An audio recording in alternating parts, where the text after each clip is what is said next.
penuh ucapan syukur, saat ini kami menghampiri tahta-Mu yang kudus. Terima kasih untuk pemeliharaan Tuhan dari hari lepas hari, hingga pada saat ini kami dapat memuji dan meninggikan nama-Mu. Bahkan sebentar lagi kami akan mendengar isi hati Tuhan. Mari Roh Kudus urapi hamba-Mu, urapi setiap kami yang mendengar firman-Mu dengan urapan yang sama, agar firman yang ditaburkan dapat kami pahami dan kami lakukan di dalam kehidupan kami. Dan jika ada kuasa penguasa roh jahat di udara yang berusaha untuk merebut kebenaran firman Tuhan, pagi ini kami tolak, kami patahkan di dalam nama Yeshua HaMashiach. Pergi kau keluar, tinggalkan tempat ini dan tinggalkan setiap hati dan pikiran kami. Karena hati dan pikiran kami hanya kami tujukan bagi kebenaran firman saja. Berikan kemampuan kepada kami bukan hanya untuk mendengar firman-Mu saja, melainkan melakukan di dalam kehidupan kami. Terima kasih Bapa, demi nama Adonai Yeshua HaMashiach, kami sudah berdoa dan mengucap syukur. Haleluya, semua yang percaya katakan, amin. Shalom Aleichem. Puji Bapa Yahweh, pada saat ini Tuhan beri kesempatan untuk kita dapat berjumpa kembali. Bapak Ibu Saudara sekalian, seperti apa yang sudah disampaikan melalui flyer, bahwa hari ini saya akan menyampaikan firman yang saya beri judul salah motivasi. Apa itu yang disebut dengan motivasi? Di dalam Kamus Besar Bahasa Indonesia, motivasi itu artinya dorongan, tujuan yang dikehendakinya atau mendapat kepuasan atas perbuatannya. Artinya kita ini memiliki tujuan apa di dalam kehidupan kita, khususnya motivasi di dalam mengiring Yeshua HaMashiach. Untuk itu mari saya ajak Bapak Ibu Saudara sekalian membuka di dalam Kitab Matius pasal yang ke-26 ayat yang ke-31 sampai 35. Saya akan baca, demikian bunyinya dari Indonesian Literal Translation. Kemudian Yeshua berkata kepada mereka, "Kamu semua akan tersandung olehku pada malam ini, karena telah tertulis, Aku akan memukul gembala dan domba-domba dari kawanan itu akan tercerai-berai. Namun sesudah aku dibangkitkan, aku akan mendahului kamu ke Galil atau Galilea." Dan sambil menanggapi, Kepa berkata kepadanya, "Bahkan jika semua orang tersandung olehmu, aku tidak akan pernah tersandung." Yeshua berkata kepadanya, "Sesungguhnya aku berkata kepadamu, bahwa pada malam ini, sebelum ayam jantan berkokok, kamu akan menyangkal aku 3 kali. Kepa berkata kepadanya, "Bahkan jika seharusnya aku mati bersamamu, aku sama sekali tidak akan menyangkal engkau." Semua murid pun mengatakan seperti itu juga. Amin. Nah, Bapak Ibu Saudara sekalian, dari ayat ini kita melihat bagaimana sikap hati daripada Kepa atau Petrus di dalam mengiring Yeshua HaMashiach. Di dalam kehidupan sebagai murid Yeshua, kalau kita membaca ayat-ayat sebelumnya, maka kita tahu bagaimana motivasi Kepa di dalam mengiring Yeshua HaMashiach. Selalu ingin menunjukkan dirinya lebih daripada murid-murid yang lain. Artinya sebagai leader, sebagai pemimpin. Di ayat yang ke-35 saja dikatakan, Kepa berkata kepadanya, "Bahkan jika seharusnya aku mati bersamamu, aku sama sekali tidak akan menyangkal engkau." Lalu kalimat berikutnya katakan apa? Semua murid pun mengatakan seperti itu juga. Jadi dia ingin selalu berada di depan yang lain. Dalam kehidupan setiap hari, walaupun dia sebagai murid Yeshua, dia pun selalu membawa pedang. Terakhir ketika Yeshua ditangkap, pedang yang berbicara, telinga Malkus dipotong satu. Betul nggak saudara-saudara? Betul ya? Nah, yang menjadi pertanyaannya, kenapa sih Kepa kan sudah menjadi pengikut Yeshua, tetapi kenapa dia kemana-mana membawa pedang? Nah, Bapak Ibu saudara sekalian, kita lihat background atau latar belakang kehidupan Kepa. Kepa adalah dari kaum Sikari. Kaum Sikari itu adalah orang-orang keras. Kalau sekarang kira-kira gerombolan preman, kira-kira begitu. Karena itulah maka tidak heran kalau Kepa ini kemana-mana dia membawa pedang. Dia pikir dengan pedang yang ada di tangannya, maka dia akan merasa aman. Sebelum saya menyelidikinya, dulu saya berpikir, oh kan Kepa dijadikan murid Yeshua. Siapa tahu dia ketika menangkap ikan, pisaunya dipakai untuk beteti ikannya. Saya pikir begitu. Beteti itu bahasa Indonesianya apa ya? Beteti. Untuk menguliti, ya, membersihkan, untuk membersihkan ikan. Saya pikir begitu, ternyata tidak, karena background dia adalah kaum Sikari. Jadi kemana-mana dia membawa pedang. Dia merasa sombong karena dia merasa bisa membela Yeshua HaMashiach. Oleh karena itulah maka dia katakan, bahkan jika semua orang tersandung olehmu, aku tidak akan pernah tersandung. Wah, dia ingin menunjukkan dirinya hebat lebih daripada yang lain, saudara-saudara. Nah, coba kita renungkan di dalam kehidupan kita. Di dalam kita mengiring Yeshua HaMashiach, apakah kita juga memiliki motivasi seperti ini?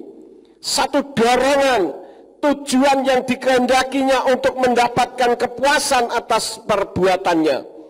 Jadi Kepa merasa puas kalau dia bisa melebihi murid-murid yang lain. Menonjol, sombong, itu adalah sikap hati dan motivasi dari Kepa. Kita lihat ayat yang lain lagi, saudara.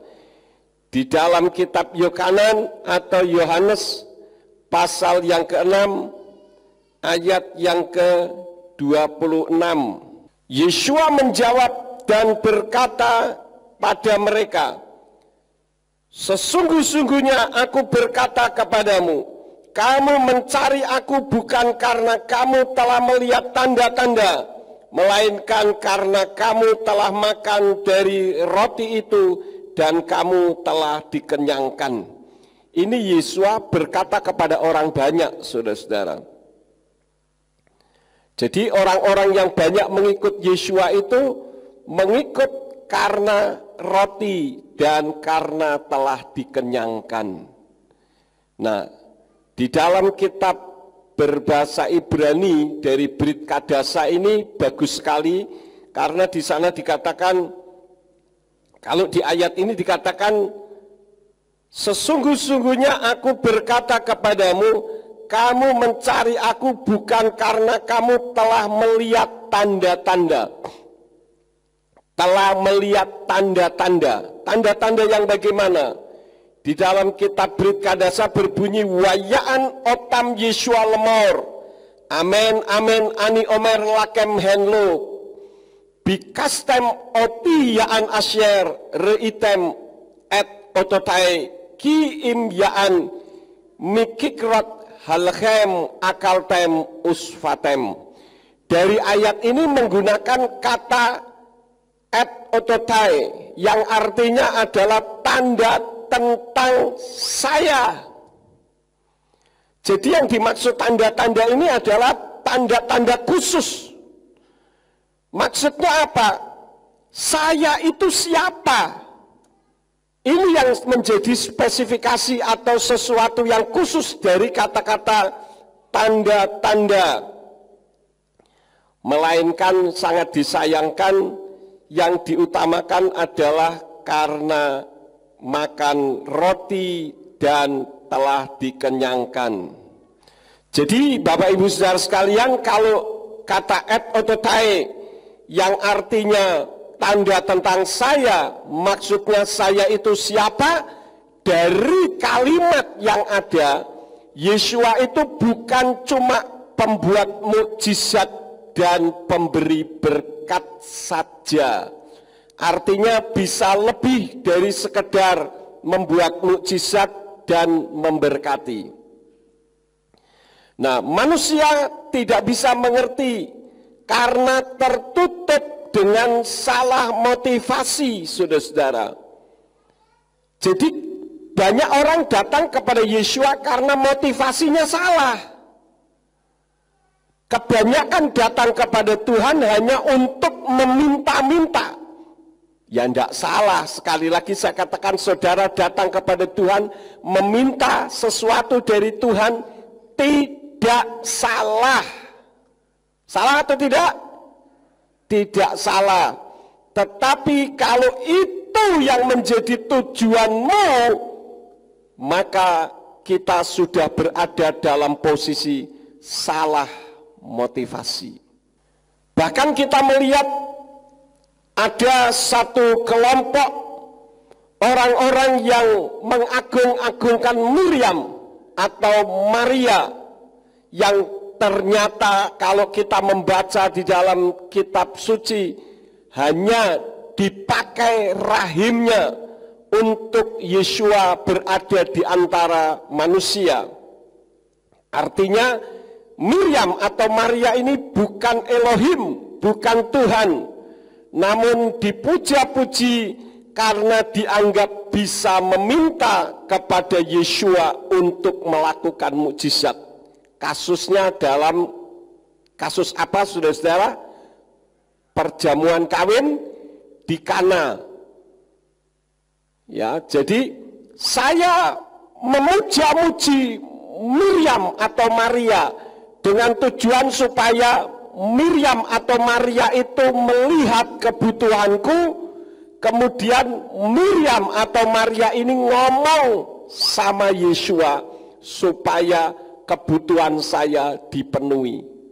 Nah, ini sama saja dengan membuat Yeshua itu jadi pesuruh, saudara-saudara, yang bisa diminta sana sini, diminta sesuatu. Oleh karena itulah maka melalui kesempatan saat ini, jangan sampai kedatangan kita kepada Yeshua HaMashiach salah motivasi. Nah, siapakah Yeshua itu?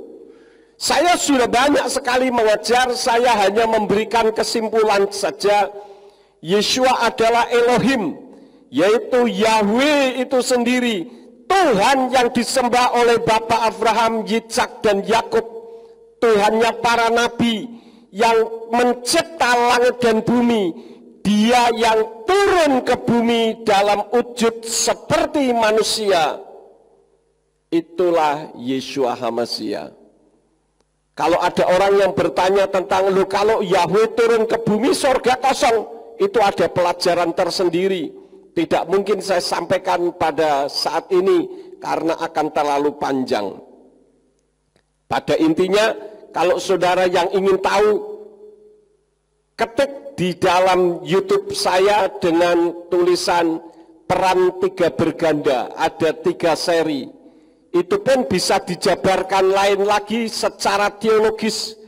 Kalau ada yang mengatakan Yeshua duduk di sebelah kanan Elohim atau di sebelah kanan Bapa, berarti ada 2 oknum, itu pun bisa diungkapkan dari bahasa yang mereka gunakan, bahwa itu tidak benar.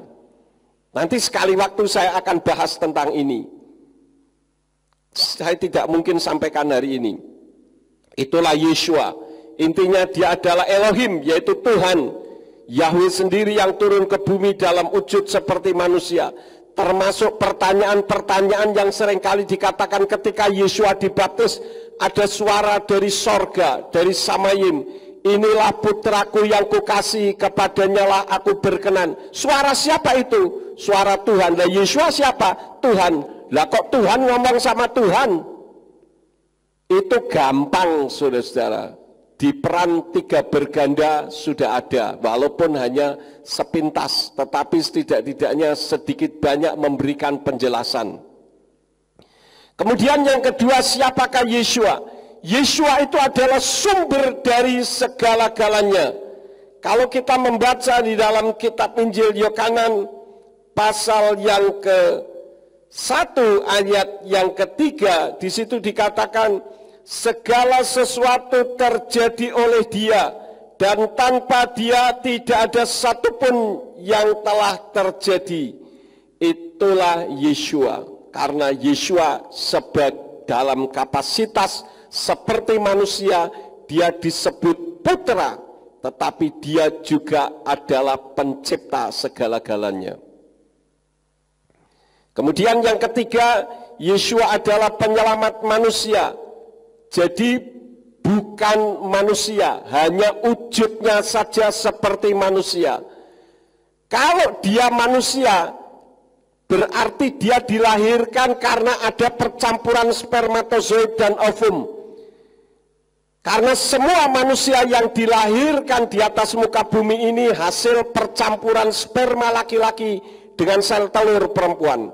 Yeshua bukan. Kitab suci katakan Yeshua ada di rahim Miriam dari Ruach HaKodes. Jadi Yeshua ini bukan makhluk jadi-jadian. Dia adalah Elohim yang turun ke bumi dalam wujud seperti manusia. Namanya juga seperti manusia. Manusia dilahirkan ya sejak dari rahim seorang ibu. Kalau dia tahu-tahu jreng jadi orang dewasa, bisa? Bisa enggak? Ya bisa saja. Namanya Tuhan, Dia bisa apa saja. Dan kalau dia manusia 100%, berarti dia bukan juru selamat. Karena tidak ada manusia bisa menyelamatkan manusia. Kalau dia 100% manusia, dia tidak bisa menjadi Tuhan. Tapi kalau Tuhan menjadi seperti manusia, itu bisa. Hal ini juga bisa disampaikan dengan banyak hal dalam sebuah khotbah yang berbeda. Yang keempat, Dia adalah hakim yang adil yang akan turun ke bumi. Sekarang ini kita sedang menantikan kedatangannya. Tanda-tandanya sudah nyata. Gempa bumi, penderitaan hidup manusia, pokoknya semua yang sudah dinubuatkan di dalam kitab Matius. Pasal berapa, saudara-saudara? Pasal yang ke-24. Kita melihat pasal yang ke-24 dari kitab Matius, dari ayat 1 sampai ayat yang ke-51 atau ayat yang terakhir.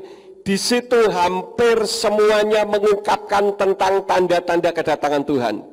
Karena itu baca kitab suci, sehingga ketika ada gempa bumi, ada masalah, kita tidak kebingungan.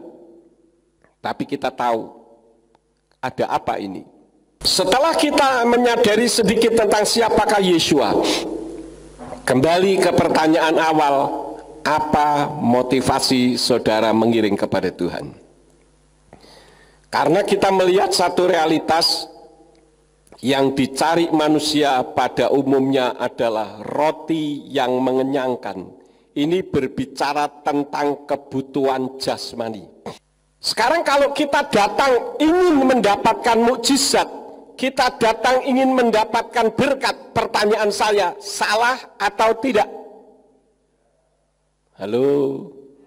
Tidak salah, memang tidak salah, tetapi jangan itu dijadikan tujuan yang utama.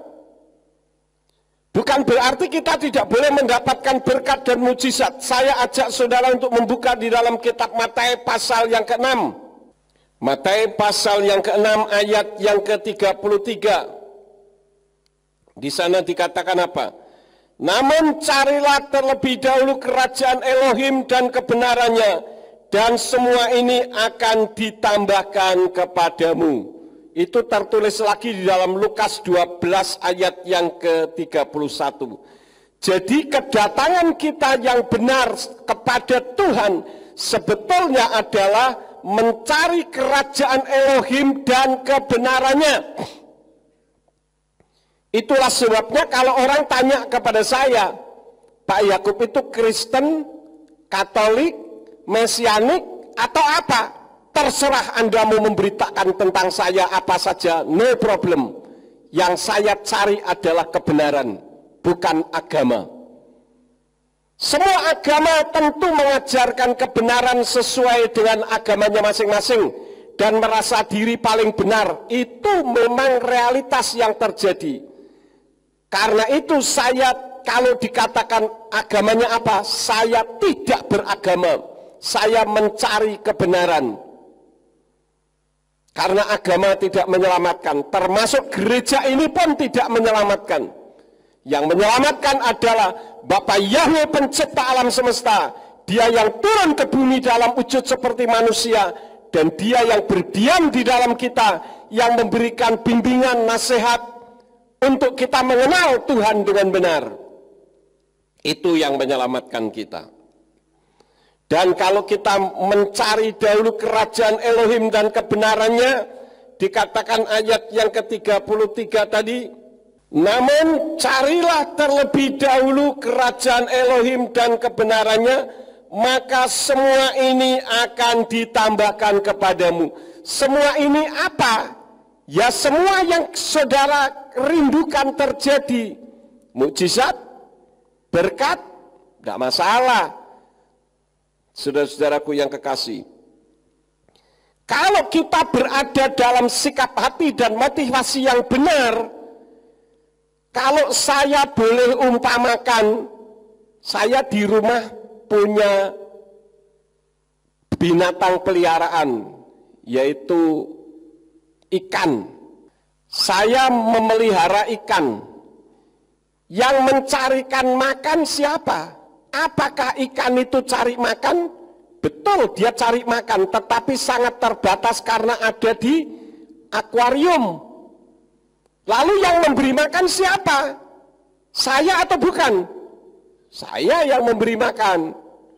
Nah, kalau kita berada pada posisi sikap hati dan motivasi yang benar, kita tidak mau pusing dengan keadaan dunia ini. Orang mau menyerang kita dengan perkataan ini dan itu tidak masalah. Yang penting saya mencari kebenaran, dan kebenaran itu yang tidak lain adalah Yeshua HaMashiach yang akan memberikan berkat di dalam kehidupan kita. Jadi kenapa kita pusing? Kalau saudara yang punya peliharaan anjing misalkan, apakah saudara hanya senang memelihara anjing tetapi saudara tidak pernah memberi makan? Anjing akan pergi, dia akan cari orang yang bisa memberi makan, dan anjing ini adalah binatang yang setia. Kemarin ketika saya di Jakarta mengkremasi seseorang, saudara-saudara, yang sangat menarik dalam kremasi itu ada satu anjing di situ. Saya tanya sama petugas kremasi, ini anjing kok di sini? Ternyata anjing itu adalah anjing salah satu pemilik orang yang dikremasi. Orangnya dikremasi, dia kehilangan, dia jaga di situ anjingnya, saudara-saudara, menjaga abu tuannya. Coba, luar biasa sekali. Jadi Bapak Ibu Saudara sekalian, kita tidak usah memusingkan pikiran kita untuk kehidupan setiap hari. Tetapi bukan berarti kita tidak memikirkan sama sekali. Bisa dipahami saudara-saudara? Jadi bukan menjadi tujuan utama. Mukjizat yang terbesar itu bukan mukjizat dan berkat urusan jasmani saja. Tetapi saya melihat ada dua hal mukjizat yang terbesar di dalam kehidupan kita. Yang pertama adalah perubahan konsep pola pikir manusia terhadap Yeshua HaMashiach. Kita membuka terlebih dahulu di dalam kitab Matius pasal yang ke-10 ayat 34 sampai 38. Janganlah kamu mengira bahwa aku datang untuk menebarkan damai di atas bumi. Aku tidak datang untuk menebarkan damai, tetapi pedang. Karena aku datang untuk memisahkan seorang pria dari ayahnya, dan seorang anak perempuan dari ibunya, dan seorang menantu perempuan dari ibu mertuanya, dan musuh seseorang adalah seisi rumahnya. Siapa yang mengasihi ayah atau ibunya lebih daripadaku, tidaklah layak bagiku. Dan siapa yang mengasihi anak laki-laki atau anak perempuannya lebih daripadaku, tidaklah layak bagiku. Dan siapa yang tidak memikul salibnya dan mengikut di belakangku, ia tidaklah layak bagiku. Jadi diceritakan di dalam rumah tangga, tadinya damai, tidak ada apa-apa, saudara-saudara. Tetapi ketika satu di antaranya menerima Yeshua HaMasiah sebagai Tuhan dan Juru Selamat, maka konsep kehidupan pola pikirnya berubah. Yang tadinya yang diutamakan adalah materi adalah segala-galanya, maka ketika konsepnya diubah, hal yang terpenting adalah Tuhan, maka terjadi konflik di dalam keluarga. Ketika di situ mengatakan siapa yang mengasihi ayahnya atau mengasihi ibunya lebih daripadaku, ia tidak layak. Itu bukan Yeshua mengajar untuk berbuat kurang ajar, sama sekali tidak. Tetapi itu berbicara tentang prioritas kasih, karena terjadi konsep pola pikir yang sudah berubah. Tetapi apakah Tuhan mengajar untuk membenci orang tua? Tidak, saudara-saudara. Bahkan Torah katakan kasihlah ayahmu dan ibumu supaya panjang umurmu di negeri yang Elohim berikan kepadamu. Tapi ada juga kelompok gereja yang pokoknya segala sesuatu adalah Tuhan, sehingga mengabaikan orang tuanya. Itu keliru. Ini berbicara prioritas kasih. Jadi bukan Tuhan mengajar untuk berbuat kurang ajar. Pengecualiannya misalkan saudaramu mendekat kepada Tuhan, tetapi saudara dilarang. Nah, ini boleh ditentang. Tapi bukan berarti membenci yang melarang. Bisa dipahami, saudara-saudara? Tidak mengikuti orang tua karena melarang mendekat kepada Tuhan, tetapi tidak boleh membenci, hanya menentang perintahnya karena menjauhkan dari orang tua, menjauhkan dari Tuhan. Hanya itu saja. Tetapi kasih Tuhan itu harus ada di dalam diri kita. Kenapa? Karena kalau kita mengasihi, karena kita berbuat baik, itu bukan supaya kita diselamatkan. Karena kitab suci di dalam kitab Titus 3 ayat yang kelima, keselamatan itu bukan karena perbuatan baik, tetapi karena permandian kelahiran kembali di dalam Yeshua HaMasiah. Jadi perbuatan baik itu tidak menyelamatkan. Kalau kita berbuat baik, motivasinya bukan supaya diselamatkan, tetapi motivasinya adalah karena itu sebagai tanda orang yang sudah diselamatkan. Jadi kalau saudara merasa sudah diselamatkan Tuhan, tetapi saudara tidak memiliki kasih, percuma, sia-sia di hadapan Tuhan.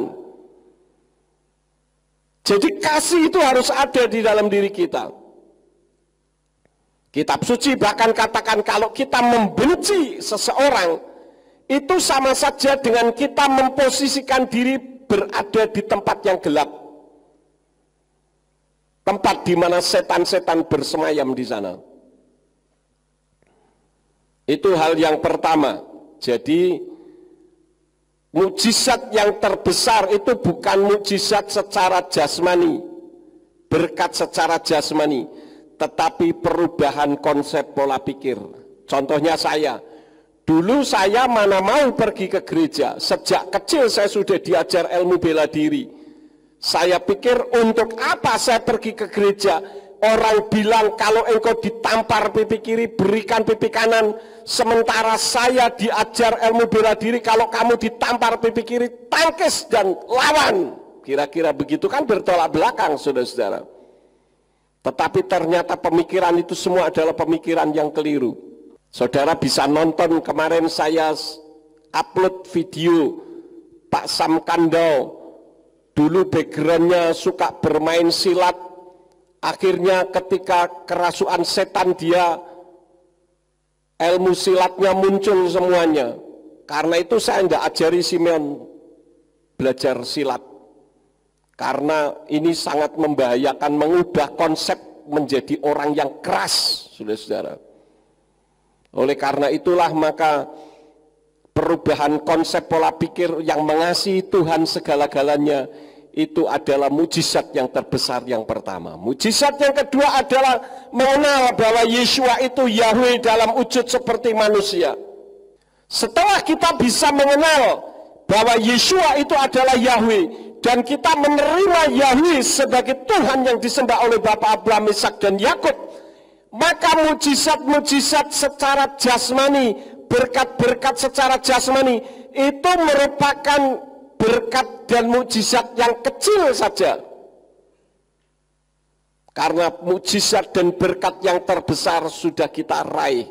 Artinya pintu gerbang untuk kita masuk ke dalam di mana mujizat dan berkat yang lain akan menyertai kita. Karena itu jaga sikap hati dan motivasi dengan baik. Ciri-ciri orang yang datang kepada Tuhan mencari roti untuk mengenyangkannya. Yang pertama, tidak berani mengajarkan kebenaran bahwa Yeshua itu Yahweh. Berapa banyak pendeta yang saya tanya, mereka tahu bahwa Yeshua itu Yahweh.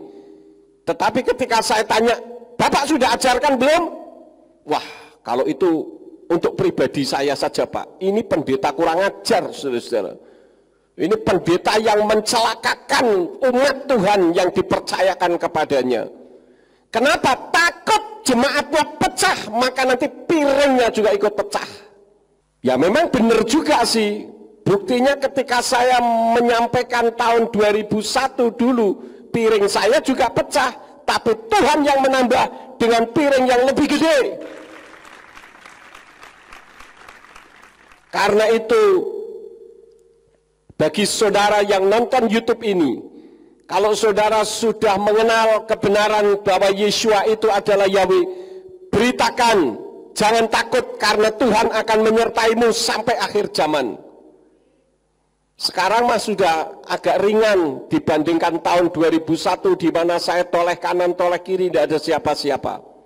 Itu hal yang pertama.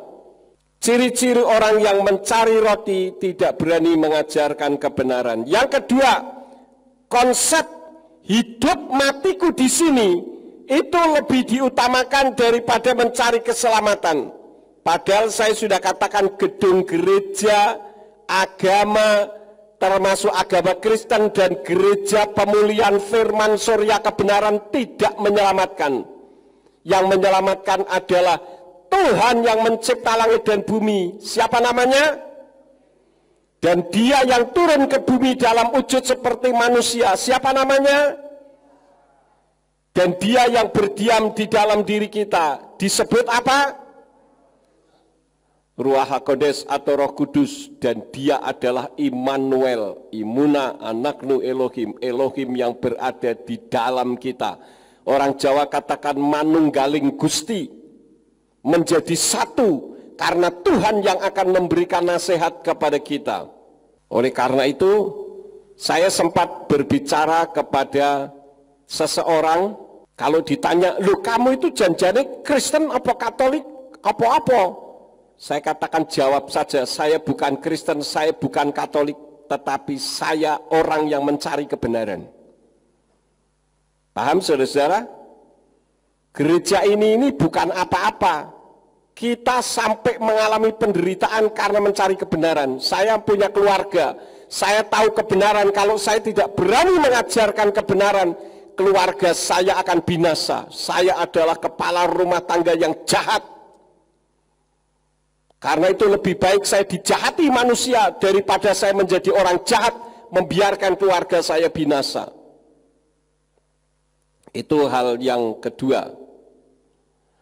Yang ketiga, ciri-ciri orang yang mencari roti dan perutnya dikenyangkan. Yang ketiga adalah firman yang disampaikan hanya memotivasi umat saja. Tidak ada pengajaran dan tidak peduli dengan pengajaran. Ada orang yang mengatakan teologi itu tidak perlu. Lah Anda bicara tentang Tuhan saja itu sudah berteologia. Jadi teologi kalau yang tidak terlalu perlu itu titel. Titel mau panjang-panjang dari ujung sana sampai ujung sana pun tidak ada manfaatnya. Karena titel tidak bisa menyelamatkan. Titel itu hanya untuk membuktikan kalau kita ini bukan orang yang tidak mengerti apa-apa. Kalau saudara nonton YouTube yang saya upload semalam tentang kesaksian Pak Sam Kando, beliau ini orang yang lebih dulu mengenal Yahweh daripada saya loh saudara-saudara. Itu pun Tuhan izinkan mukjizat terjadi ketika di Palu terjadi gempa bumi, semua berantakan, gerejanya tidak hancur. Padahal di dekat situ kira-kira sekitar 200 meter itu ada Hotel Roa-Roa. Hotel itu dulu kalau saya diundang ke sana saya tidur di situ. Itu sama rata tanah, saudara-saudara. Dan Tuhan menjaga melindungi. Itu pun masih bisa kecewa karena sakit penyakit. Memang sakit penyakit ini adalah salah satu cara setan untuk membuat orang kecewa kepada Tuhan. Tetapi karena keteguhan hati seorang istri yang membela mati-matian suaminya, saudara lihat bagaimana dia mendoakan suaminya sampai sedemikian rupa. Dan ada banyak kesaksian juga yang tidak dimunculkan di situ. Dia cerita kalau malam jam 2 kadang minta istri dan anak-anaknya untuk mengantarkan ke pantai. Tapi ternyata dari hasil apa yang dia sampaikan bahwa ketika dia meminta istri dan anaknya mengantar ke pantai, dia tidak sadar, saudara-saudara. Kenapa? Karena setan pekerjaannya membunuh, mencuri, dan membinasakan, menyiksa keluarga. Tetapi puji Tuhan dari kesaksiannya, kemarin dia disembuhkan, dokter saja sampai heran. Hasilnya hasil lab, sama seperti saya, ketika ginjal saya berhenti dua-dua, ketika saya mendapatkan mujizat Tuhan, dokter ahli ginjalnya yang ada di Singapura pun sampai bingung. Karena dia katakan menurut ilmu medis kalau ini naik, ini turun, kalau ini turun, ini naik. Tapi ini kok bisa turun semua dua-duanya. Ini betul-betul mujizat. Dan saya katakan itulah Tuhan saya yang menyembuhkannya.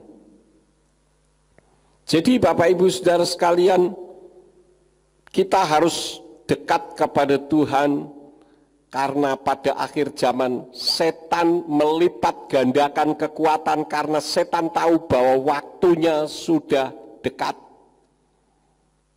Itu hal yang ketiga.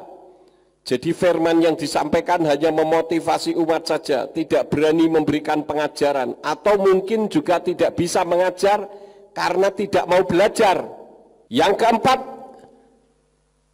motivasi orang-orang, ciri orang yang hanya mau roti dan dikenyangkan adalah hanya dekat dengan orang-orang kaya dengan harapan supaya dapat meminta. Ya bisa saja diberi, tetapi kewibawaannya turun, saudara-saudara. Saya sudah sering kali katakan, silakan Bapak Ibu Saudara sekalian buktikan. Kalau saudara depend on him, bergantung mutlak kepada dia.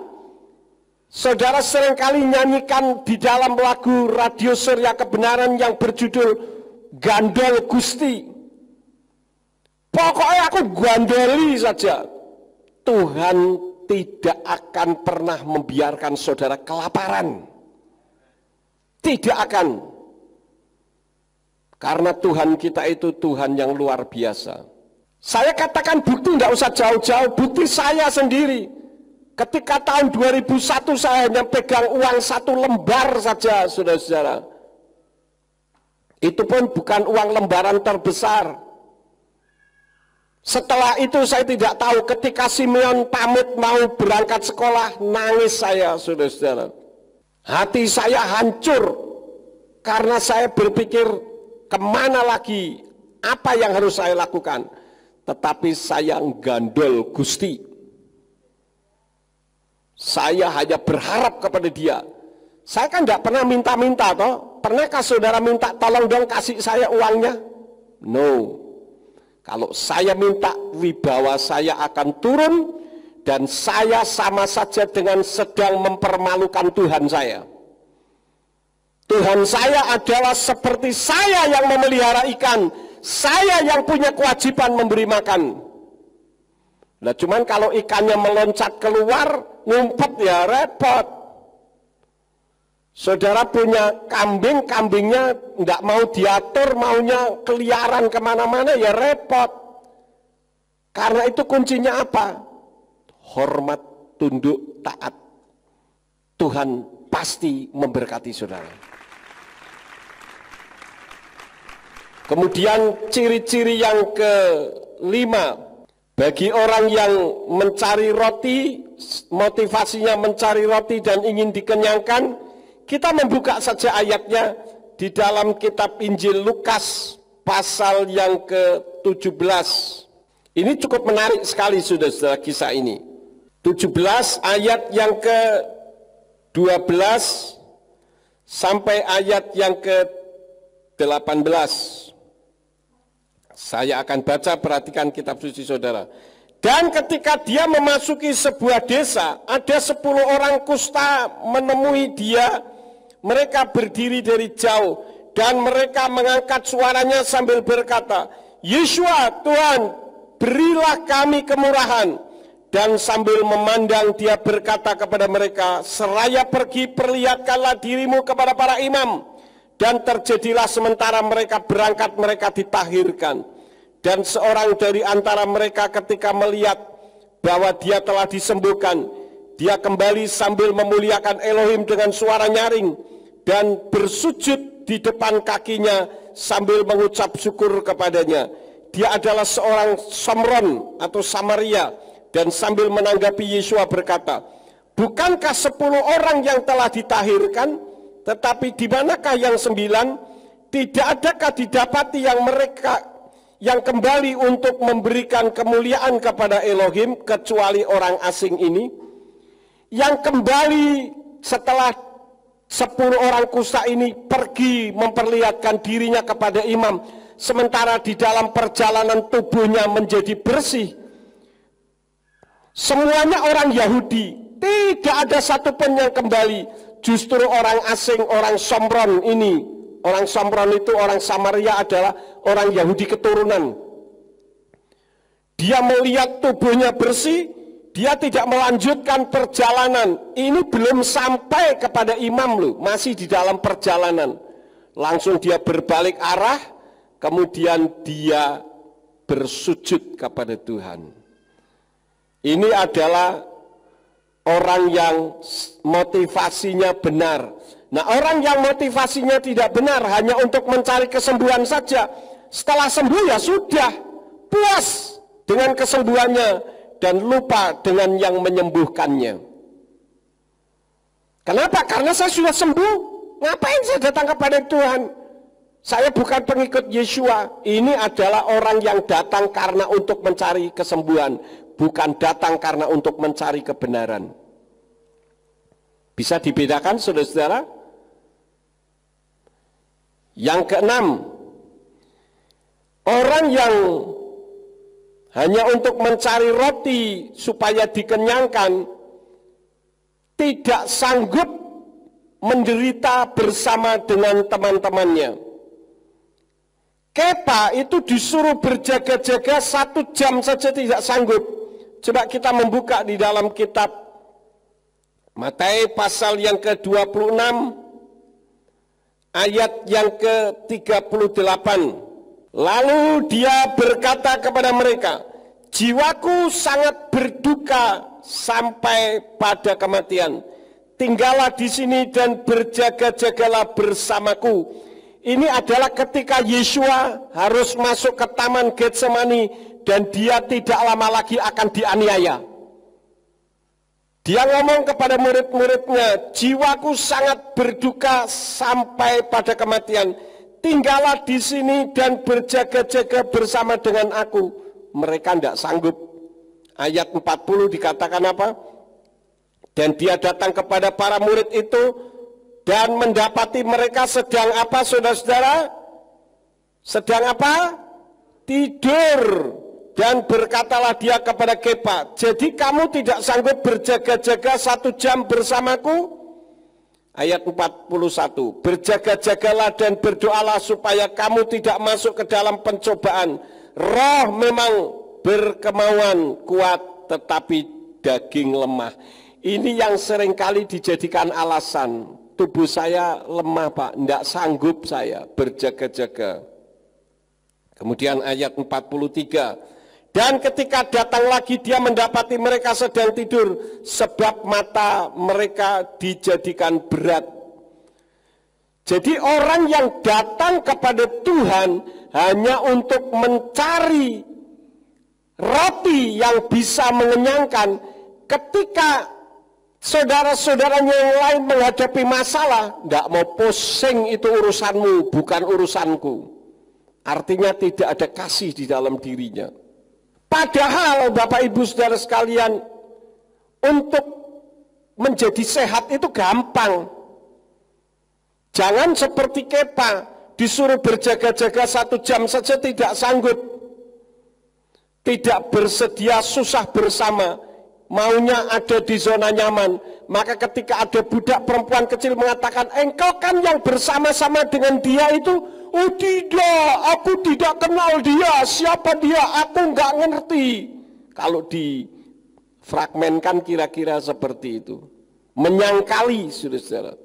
Nah, saya akan ungkapkan bagaimana biar sehat. Saudara pengen sehat? Loh kok saya ngamin sih, Dek?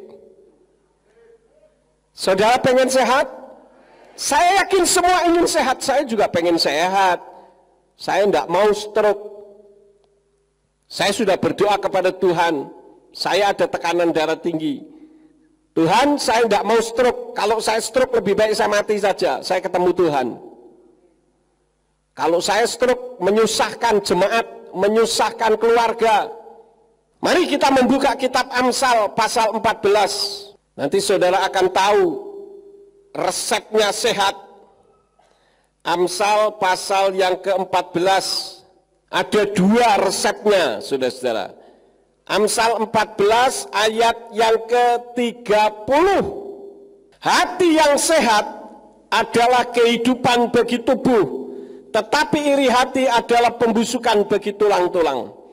Di dalam kitab Tenak berbunyi, Kaye besarim, lev marpe, urgaf at samot kinah, yang artinya kehidupan tubuh itu ada di hati yang damai, tetapi iri hati membusukkan tulang. Bisa dipahami ayat ini, saudara? Kehidupan tubuh artinya tubuh kita sehat, hidup, nyaman. Itu ada kalau hati kita damai, uripe ora kemrungsung, hidupnya tidak kebingungan terus, tetapi hatinya damai. Dan jangan iri hati melihat keberhasilan orang lain. Kalau saudara melihat ada orang lain berhasil, saudara jangan berpikir kurang ajar, dia sekarang jadi kaya ya. Tapi seharusnya saudara berpikir bagaimana dia bisa kaya seperti itu. Karena orang selalu mengukur tingkat keberhasilan itu dengan materi. Padahal sebetulnya keberhasilan itu tidak bisa diukur dengan materi. Terbukti banyak orang-orang kaya yang tidak bisa menikmati kekayaannya, hidupnya susah, dan akhirnya mati. Ada yang loncat dari apartemen, ada yang minum racun. Artinya uang itu bukan segala-galanya.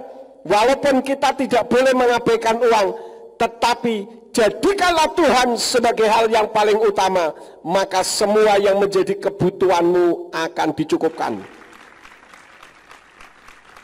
Karena itu jaga motivasi kita. Yang kedua, Amsal 15 ayat 13.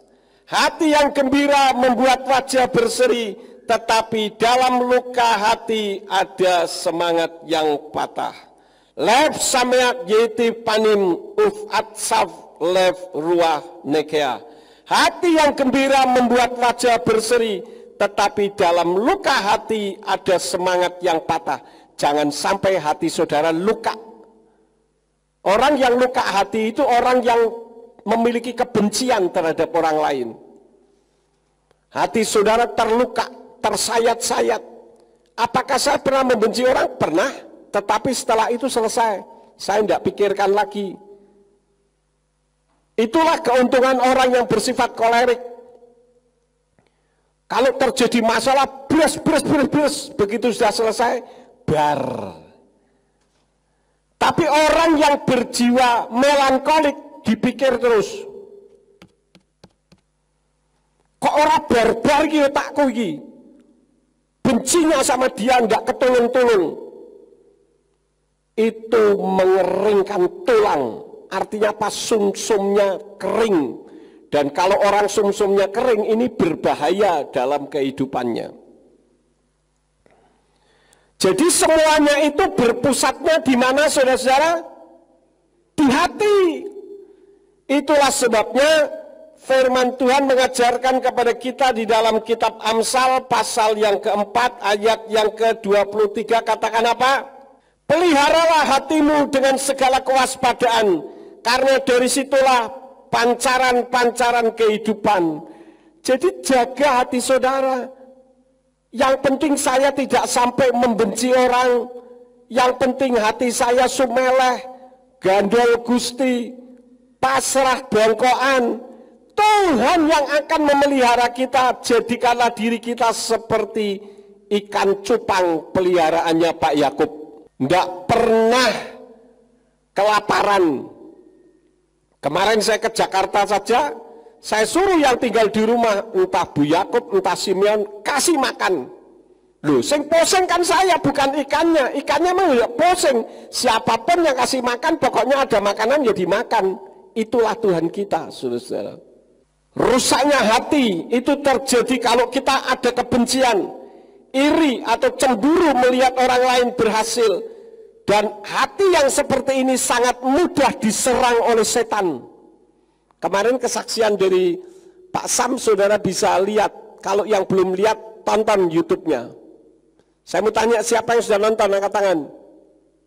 Loh, Jiro Lupat, Do Re Mi Fa Sol. Coba lihat saudara-saudara, supaya saudara bisa belajar dari kehidupan seseorang. Nah, sekarang saya masuk kepada kesimpulan yang terakhir. Kesimpulannya, jangan cari mujizat dan berkat, tapi carilah sumber berkat dan sumber mujizat. Umat agama lain, kalau kita berbicara tentang mujizat, lebih hebat daripada orang Kristen kok. Tapi pendeta yang anti dengan nama Yahweh, enggak usah pakai Yahweh, saya bisa melakukan mujizat. Sombong amat, memangnya yang memberikan mujizat siapa? Bukan kamu, tetapi Tuhan. Dan itu pun karena Tuhan yang memperlengkapi. Coba saya mau buka ayatnya, mudah-mudahan ingat. Yesaya 45 ayat 5 kalau enggak salah. Akulah Yahweh dan tidak ada yang lain, selain aku tidak ada Elohim. Aku akan memperlengkapimu walaupun engkau tidak mengenalku. Ini orang anti dengan nama Yahweh tetapi kok bisa melakukan mujizat. Itu karena Tuhan yang memberikan kasih karunia-Nya. Kok sombong? Nggak usah pakai Yahweh, ada mujizat. Enak saja, kesombongannya luar biasa. Kalau Tuhan mencabut semua itu, cilaka kalian. Karena itu jangan menyombongkan soal mujizat. Saya katakan kalau mujizat, tidak usah jauh-jauh, Di dunia ini, dalam dunia sekuler itu ada ilmu namanya rawa rontek. Itu orang lehernya udah dipotong, gelundung, jalan, masih bisa hidup, saudara-saudara. Orang Kristen mana ada yang bisa? Ayo. Baru mujizat-mujizat kecil aja udah sombong, menghadapi rawa rontek saja kalian tidak bisa. Artinya jangan jadikan mujizat dan berkat itu segala-galanya. Mujizat dan berkat itu akan mengikuti karena Tuhan kita itu luar biasa. Kita lihat ayatnya di dalam Yesayahu pasal yang ke-59 ayat 1. Tolong ditayangkan, nanti kita baca bersama-sama. Ya, itu sudah ada. Sekarang saudara ucapkan dengan suara yang keras ya. Jangan ngebut bacanya, tapi suaranya yang keras bersama-sama sesuai dengan ritme hitungan. Siap? Halo? Ya, jadi jangan saya ngomong sendiri, saudara sambil ngantuk-ngantuk, tenang-tenang saja. Ucapkan bersama-sama dengan suara yang keras. 2, 3. Kayak pasar. Ngomong yang keras bersama-sama. Siap? 2, 3. Lihatlah tangan Yahweh.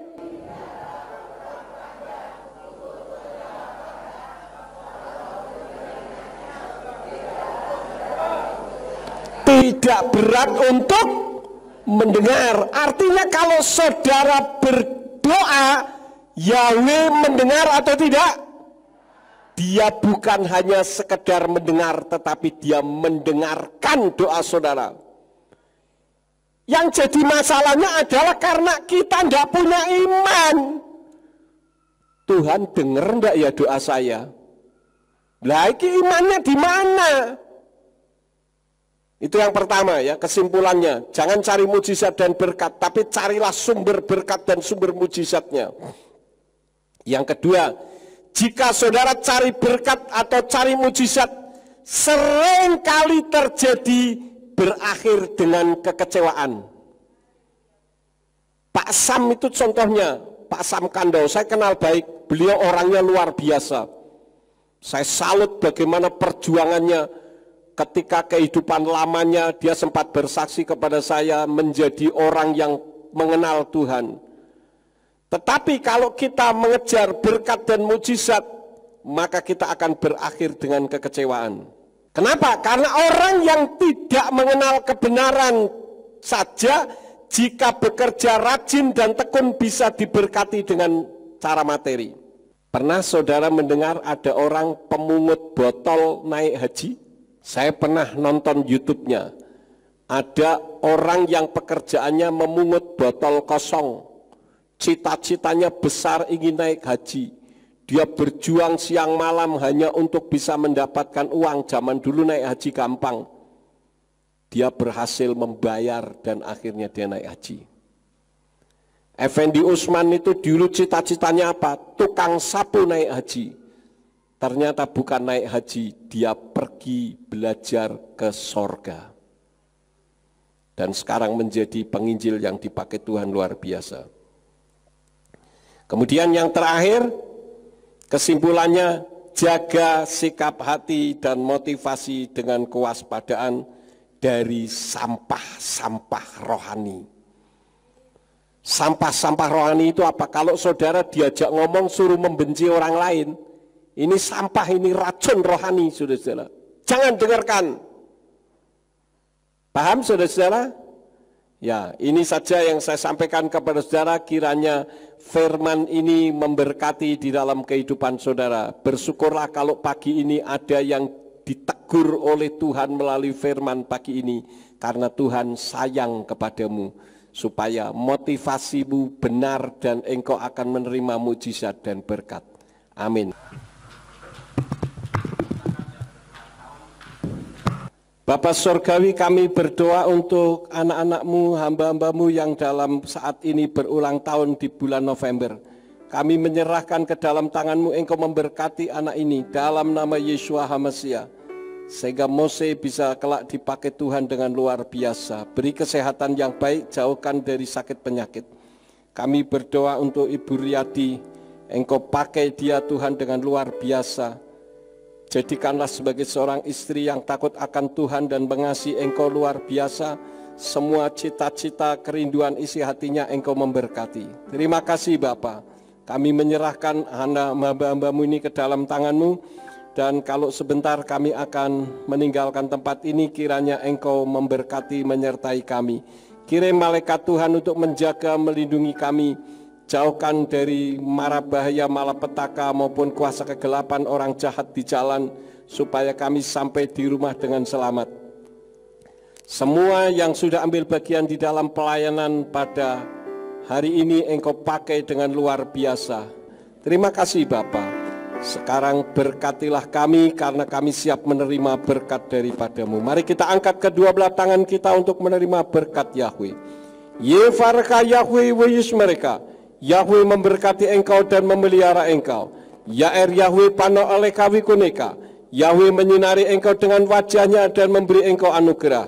Yisa Yahweh pano oleh kawi Yashem leka shalom.